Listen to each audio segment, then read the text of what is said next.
The Federal Reserve dropping interest rates for the first time in 4 years. Thanks for joining us tonight at 11. I'm Denise Valdez. And I'm Brian Loftus. That move will influence, of course, credit cards, mortgage, and even savings rates for people across the country and right here in Las Vegas. It's also a sign inflation is finally cooling a bit. 8 News Now anchor Sasha Loftus joining us live tonight. Sasha has more on what this means.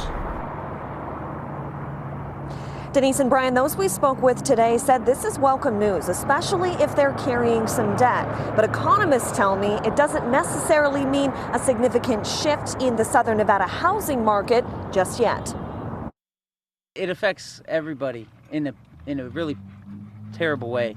Austin Erickson says high prices over the last few years have been tough. It's painful for everybody.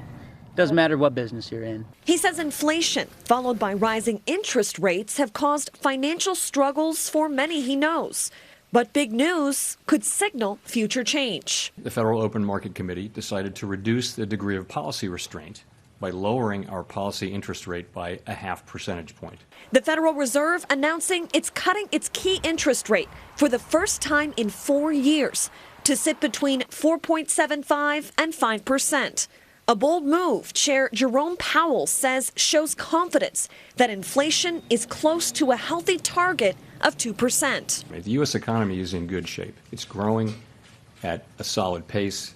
Inflation is coming down. The labor market is in a strong pace. So what does this mean for us here in Southern Nevada?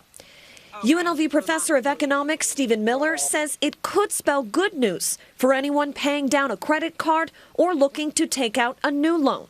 But housing might not see much of a change just yet, since prices are still too high for some, and others locked in ultra-low mortgage rates during the pandemic. They got rates below 4%, and if they want to move, they're going to have to give that up and come in at higher rates. Still, Austin hopes this will bring some relief to many who are still struggling to pay the bills. I think that was kind of what they were aiming to do by lowering it in the first place.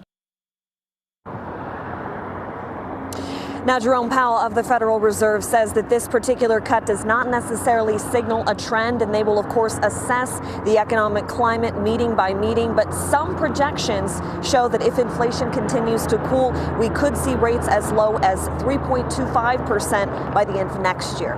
Reporting live tonight, Sasha Loftus, 8 News Now.